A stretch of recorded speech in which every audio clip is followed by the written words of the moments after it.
Other countries are viewing us right now. This is what it sounds like in Chicago right now with ICE here. That was probably a tear gas that they're throwing at people. It's fucking scary. It's fucking scary. I was just working.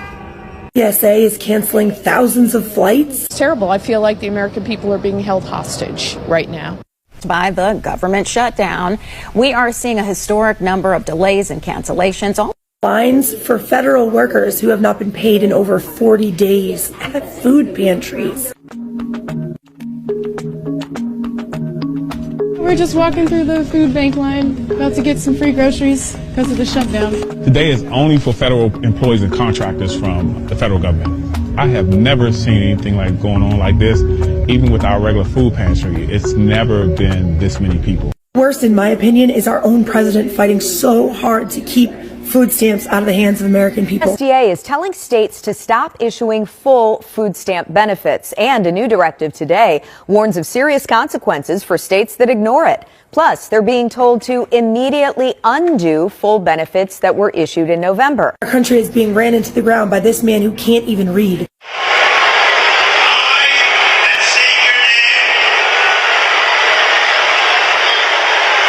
This makes our country look extremely weak. It doesn't make us look strong. None of this makes us look strong. I wanted to compile these together to just kind of like unsane wash all of this. These are our news stories today. ICE detained a preschool teacher here in Chicagoland.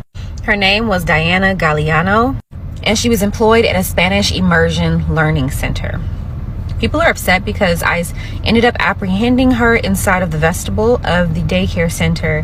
What they described is that when they tried to apprehend her, she fled from them in her vehicle with a man in her car, and then she went to the daycare location and tried to enter in order to evade arrest. People are upset, saying that ICE should not have still apprehended her. Here is my concern as a mother of 4, and there are many actually. Why would a woman who actually prioritizes children flee into a daycare with babies present to avoid being arrested? Why would she do that? My next concern and issue is, why would a Spanish immersion learning center have in their employ an illegal alien? Not even someone who's here on a visa, a green card.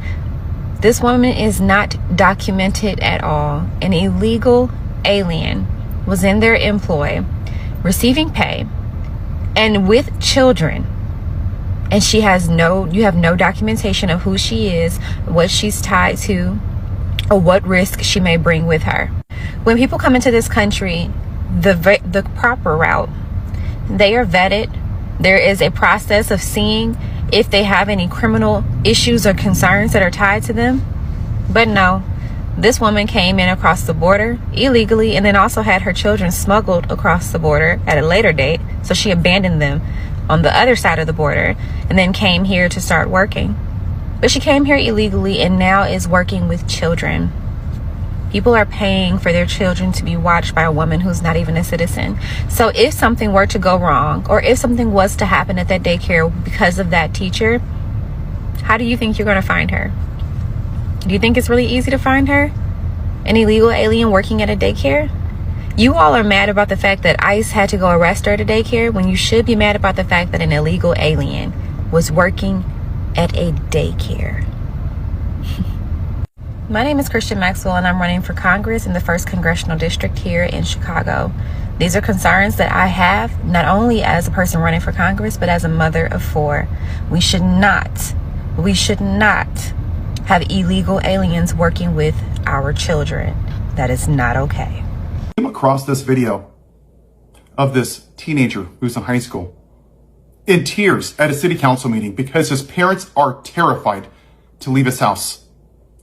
Listen to this young man. Again, if you guys don't side with us, and I'm scared because of it, because they fought so hard to come here and choose a life for their kids, and I really hope you guys do hear what everyone in this room has been saying, and I hope you guys do side with us, because we are fighting for our rights, and we are getting treated like animals because people judge us by the color of our skin and the way that we talk. And we have a president that acts like a child and doesn't side with us because of the way he thinks about us. And we have a police department that doesn't do anything about us, and that we are here fighting.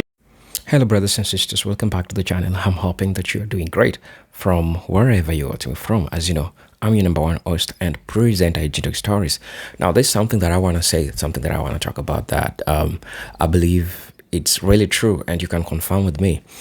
A country that was once considered one of the greatest, a country that was considered to be holding the dreams of the world, to be holding the greatness, to be holding the power, to be holding, call it all the excellent names that has ever happened, today remains one of the most ridiculed countries. You know the country that I'm talking about, right? So honestly, the United States has been a laughingstock for the past 1, 2, 3 years, right? Because of the geopolitical choices that the United States have been making. And when Trump entered the seat, it should be 1 year now since I joined the presidential seat in the United States, right? So since he joined the presidential seat in the United States, this is what happened. The life of people in the United States has dramatically changed. And you'll confirm with me, right? The life of the citizens of the United States has dramatically changed because it has gone from bad to worst, even not worse, to worst, right? And now everyone is seeing America, the United States, in a different way. It is not the way they used to see it. They don't see it as a place of opportunity. They don't see it as a place that holds the American dream as it used to be before, because things have changed, right? And people are really embarrassed, especially people that believed or have strong belief that the United States can be shaken. But we've seen the United States being shaken with China, with Russia. Let me roll all these countries, the geopolitical choices that Trump has made. And you understand that it begins with not considering the people, not considering the citizens of your country, trying to put so much attention into the military rather than considering the citizens of the United States. That becomes one of driving forces that made the United States drain down to, why it is right now. And so, brothers and sisters, when we see the United States crumbling, we see all these things happen. People that believed in the United States, first they are either embarrassed by the United States, to they have lost up by just seeing what's happening to the United States, right? So brothers and sisters, I want us to watch this video, and I'll be back, and then I'll be sharing my thoughts in regards to this. And as you know, I'm your host and presenter at Stories, and if you're coming across this video for the first time, I'm just asking you to please subscribe to the channel, join the membership, and really get to see what I can offer you. But until then, let's get into it. I'll be back. I'm your number one host and presenter at Stories, so let's get into it. More than they are. So I hope that you guys actually do hear what everyone in this center is hearing or talking about, so you guys can side with us and listen to what everyone's saying, because everyone is scared. I'm scared that I'm never going to be able to see all my friends again. I'm scared that their parents are going to be gone one day. I'm scared that all of us are going to have to fend for ourselves. I'm scared that one day at school that I'm going to get held by people that I don't know, people that are covered, people that I can't identify because they wear masks and they don't properly ID themselves. I'm scared that everyone that I love I'm not going to be able to see them again, because even though that they're U.S. citizens, they don't care about us. They treat us like dogs. They treat us like animals. No one here cares about us because of the color of our skin. So I'm asking you guys, every single one of you guys that are sitting up here, to actually hear us and do something about it, because I'm tired of it. I'm tired of telling my mom and dad every day after school that, have you seen the new video of ICE pulling someone over because of the color of their skin? I'm tired of everything. I'm going to say this for the people that cosplay as Christians. If you're going to say Jesus, Jesus, God, God, you're going to quote scripture, hold crosses, and go to church on Sunday, that's all great. You're going through the motions and you're checking off the boxes. You know what being a person of faith is? Walking the walk. breaking a few eggs. Jesus stepped on a lot of toes. He was literally crucified by people that said that they believed in God because he refused to conform to their religious ideology. Hell, one of his own disciples turned him in for a bag of gold. Peter denied him 3 times. Jesus did what was right. He stood up for poor people, the people that were in need. So when you call yourself a person of ICE has been handcuffed. Judge Ellis just granted the preliminary injunction prohibiting ICE from the tactics and weapons that have terrorized and traumatized Chicago. She called Gregory Bovino a liar. The injunction is in place and ICE must abide. Government lawyers are almost certainly working on the appeal right now. Details to follow. This is what I've been trying to get you guys to understand, that in every single city, in every blue city, there should be a human rights attorney who should be seeking out clients, seeking out complainants, willing to ride out a court case against the United States government. We could essentially handcuff them in every single city if we found the right court, the right judge, and we kept trying. Just remember, friends, to follow Rob Held and the number 1 over on Instagram, and I'll be stalking his page to see every single update that he gives. But we need this exact action taking place in every city that ICE has infiltrated, every single one. They have violated the rights of Americans and immigrants from day one. Over 3,000 immigrants have gone missing in Chicago. They were detained by ICE and subsequently have gone missing. And by missing, I mean there is zero record of where they are located. They could be anywhere in the country or the world, or they could be, I know many people who have lost loved ones who've been taken by ICE and they have zero contact with them. They can't get a hold of their relatives. Their relatives have had their phones taken or smashed, and there is truly zero way to track these people down. I really do not mean to sound like a conspiracy theorist right now, but some of these people I do not believe are alive. ICE has used very brutal tactics here, and I would not be surprised if some people were injured or there might be a cover-up if they were killed. I don't know why more mainstream media outlets are not talking about the fact that thousands of people are missing. If the federal government takes somebody, they have a responsibility to track them. They're acting like, oh, our records, we don't have them in our records, but we probably have them in our custody somewhere. But how do you lose a person? This feels so intentional to me and so frightening. Immigrants in Chicago are literally disappearing off the streets. They're not coming home and no one knows where they're at. It's unbelievably terrifying. So as we all know, the case against one of the top ICE officers, Greg Bovino, is currently in front of Judge Ellis. And for those that aren't aware, Greg Bovino deployed tear gas into a group of protesters. He stated that he was hit in the head by a rock and all of this other jazz. Well, come to find out, he lied. There's no one that's surprised. There's no one that's surprised. Okay?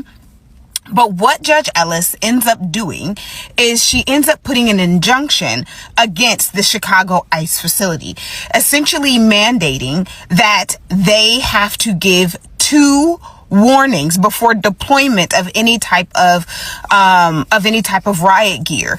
And with those 2 warnings, they must allow reasonable time to respond before they're able to deploy the tear gas.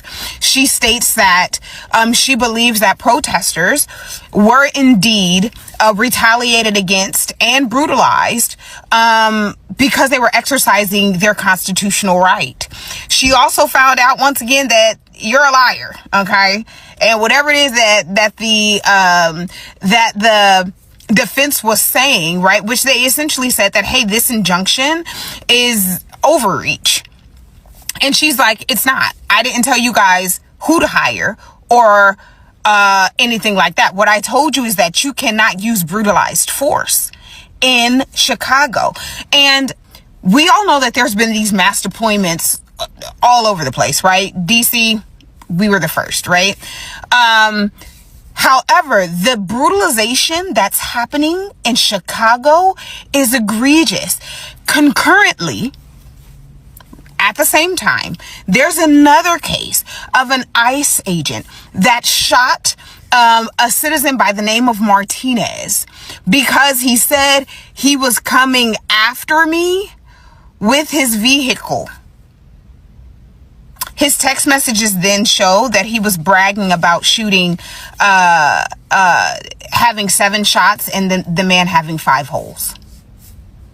He literally said, "Put that in your books, boys."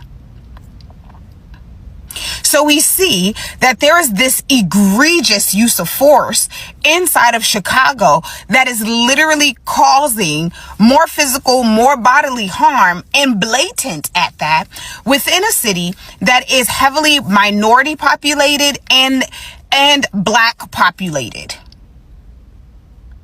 Now, Judge Ellis, in this case against Bovino, states that the government does not have enough evidence to support their claims as to why Bovino acted in the way that they acted.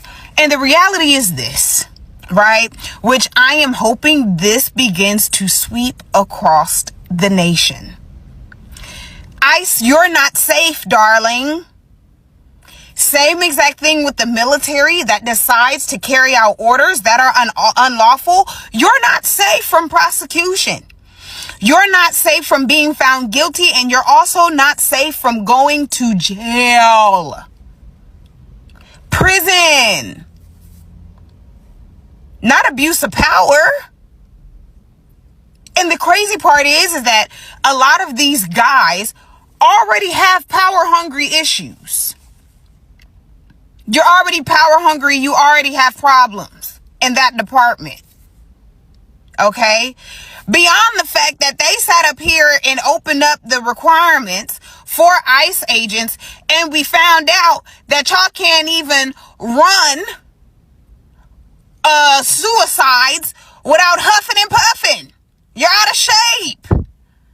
You're not fit for duty. They got y'all out here acting like regular PD, babes, and y'all a little hefty. Huh? Y'all so eager to want to jump inside of these uniforms. Meanwhile, you're scary and you're out of shape. And now they're saying, oh, where they're not able, the stamina is low. Well, yeah. That's because these guys are used to playing Call of Duty with their legs popped up. They're not doing the Iron Man or anything like that. Of course, they huffing and puffing and heaving. Like, are we for real? You want to be in a place of power to be able to show a sense of manliness? Because let's not be confused. They showed us who the demographic is that's trying to do this job. It's demands. Okay? Use of force. Right? Like, and all of y'all end up going too far. And then you end up bragging about the fact that you did something illegal. Like, setting yourself up for the okie doke. We'll continue to follow how all of this continues to play out, especially with the results of the election and the sweeping blue that happened in the nation.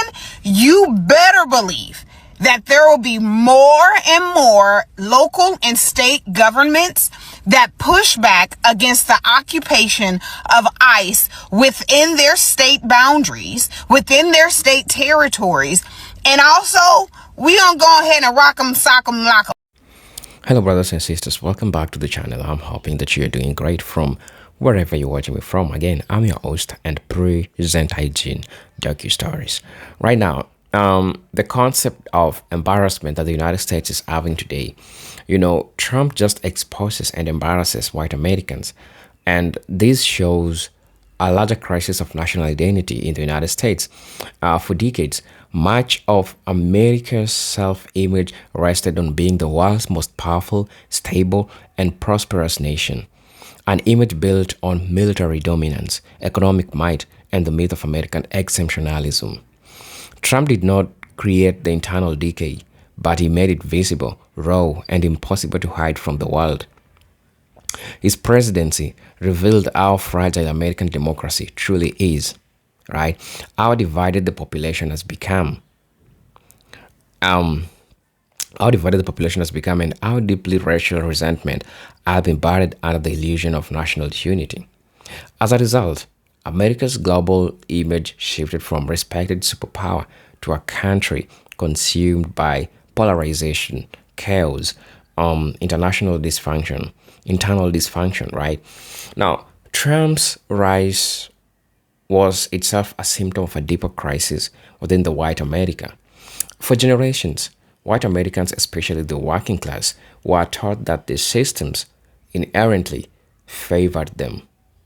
They believed they would always be protected by whiteness. That would be economically secure, that would be culturally dominant. But globalization, inequality, automation, and decline living standards exposed that whiteness alone could not shield them from economic decline.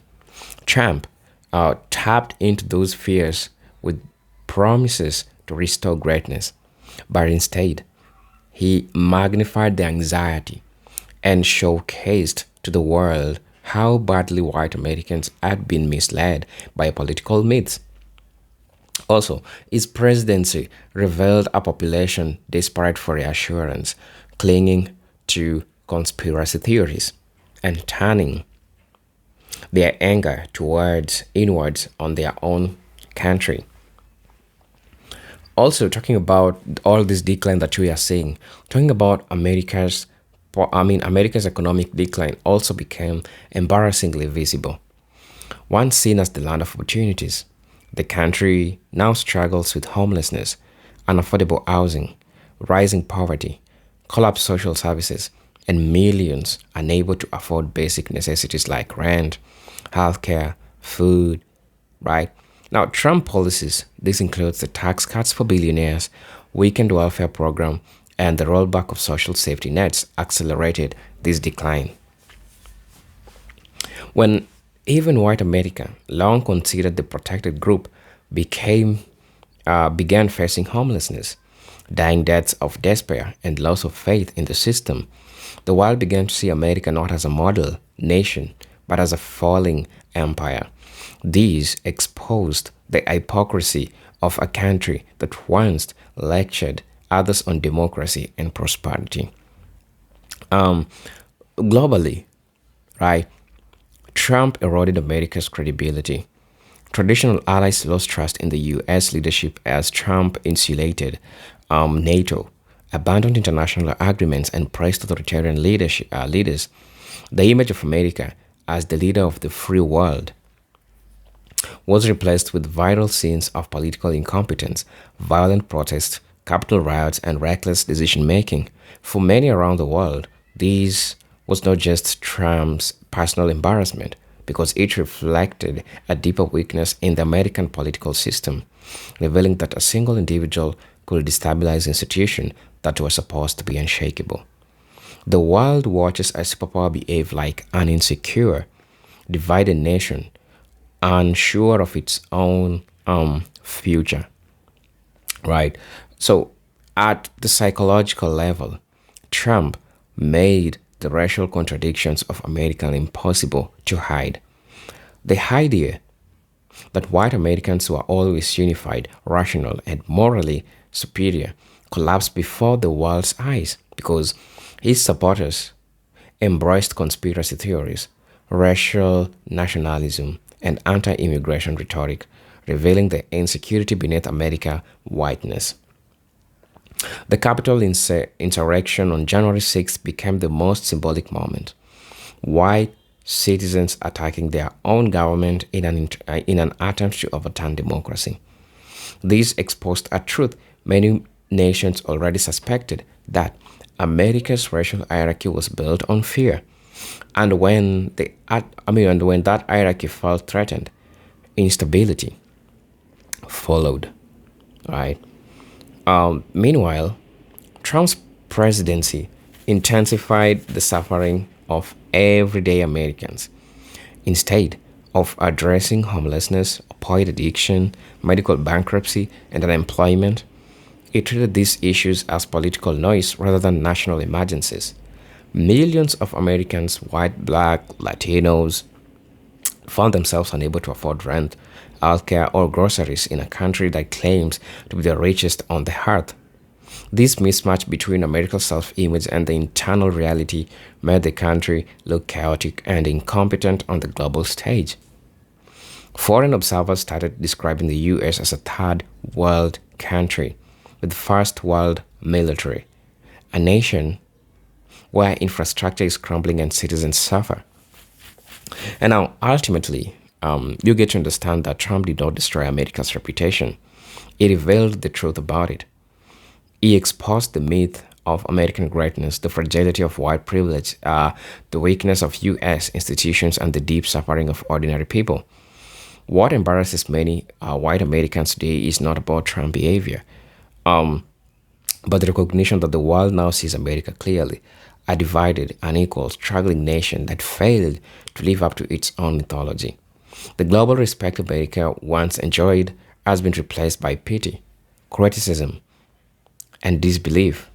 And recovering from this image will take more far than changing presidents, because it requires confronting the structural, racial, and economic crisis that Trump merely brought to the surface.